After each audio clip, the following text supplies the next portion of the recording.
Muy buenos días, gracias por su presencia en esta mañana.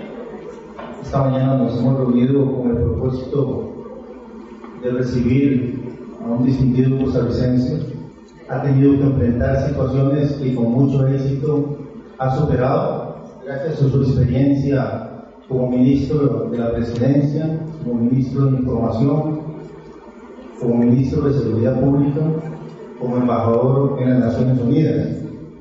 Eso le da una experiencia muy amplia, una visión del mundo que le va a permitir estar con nosotros hoy y poder trasladarnos a todos nosotros esa riqueza.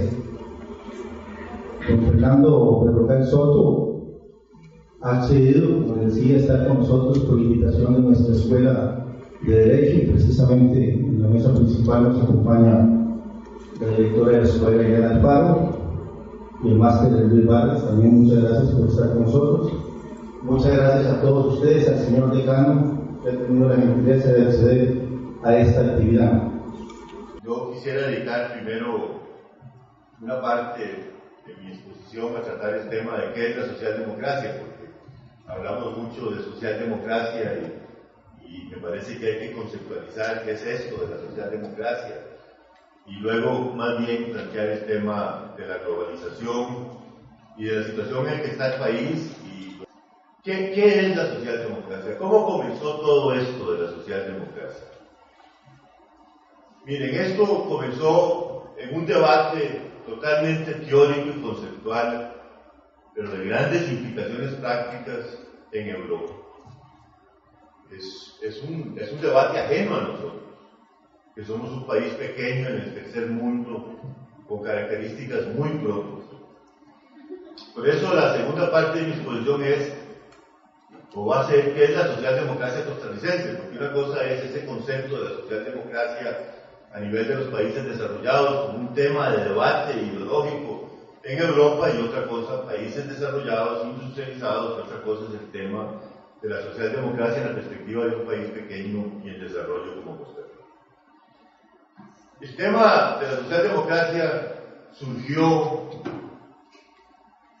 por un debate que tuvieron al interior de los movimientos revolucionarios que habían nacido con Carlos Marx y con la Primera Internacional y con toda la crítica que hizo Marx al sistema capitalista en la segunda mitad del siglo XIX. Imagínense, algo tan antiguo como la segunda mitad del siglo XIX, hace 200 años. Ustedes saben antes de eso que la Revolución Francesa cambió todo. Así como la Internet y la revolución de las comunicaciones cambiaron el mundo, para ustedes y para nosotros también, para mi generación, en los últimos 10 años, la Revolución Francesa a fines del siglo XVIII cambió todo, absolutamente todo, porque cuestionó todo. Cuestionó la monarquía, el poder absoluto de los monarcas, que ese poder derivaba de una decisión divina vinculada a los reyes, cuestionó el sistema existente y creó o volvió a plantear sobre la tierra la idea de la democracia, la idea de que el poder no pertenecía a los nobles ni pertenecía a los reyes por herencia y por decisión divina, sino que el poder pertenecía al pueblo, que el pueblo tenía derecho a elegir a sus gobernantes.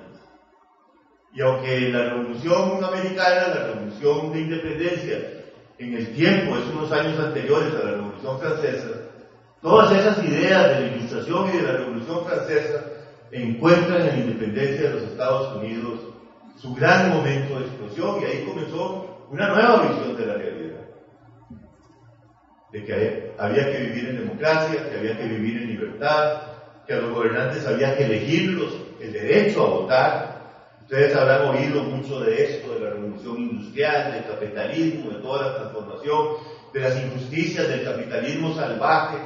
No había horas de trabajo, del trabajo de los niños en las industrias, en fin, que así se desarrolla todo el mundo capitalista en Europa. Entonces aparece un señor que se llama Carlos Marx y dice: miren, esto no puede ser, esto es injusto, esto lo que hace es privilegiar a un grupo de gente en la cúpula y crear grandes sectores de asalariados, de proletarios, de trabajadores que simplemente dependen del capital. Porque esa visión del liberalismo llevaba a esa concepción extrema de la economía. Bueno, Marx plantea toda su crítica y comienzan los movimientos revolucionarios y reformismos y comienza a hablarse fuertemente de socialismo. O sea, de que por supuesto está la democracia, las elecciones, el sistema democrático, el que todos somos iguales ante la ley, el Estado de Derecho, y tenía el gran ejemplo, repito e insisto, de la nueva democracia que es los Estados Unidos, pero que tampoco todo podía dejarse a las leyes del mercado y al capitalismo, y que esto llevaba a excesos, y que había que hacer una revisión crítica. Bueno, por ahí se trunca el marxismo y comienza toda la crítica al sistema capitalista universal. Pero a principios de siglo se desarrolla una polémica que es muy importante.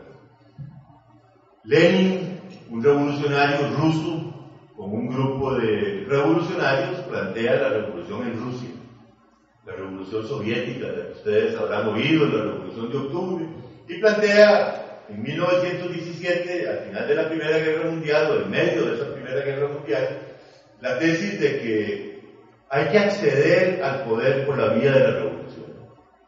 Bueno, pero hay unos señores en Alemania que dicen que no, y en Francia que dicen que no, y en España que dicen que no, y que dicen que son revolucionarios, que creen en el socialismo, pero que también son democráticos.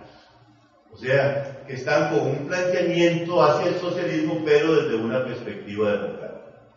Ya hay una polémica famosa entre un gran teórico de la socialdemocracia, el primer gran teórico, que se llama Eduardo Bernstein, que dice una frase que lo resume todo, que dice: el movimiento lo es todo.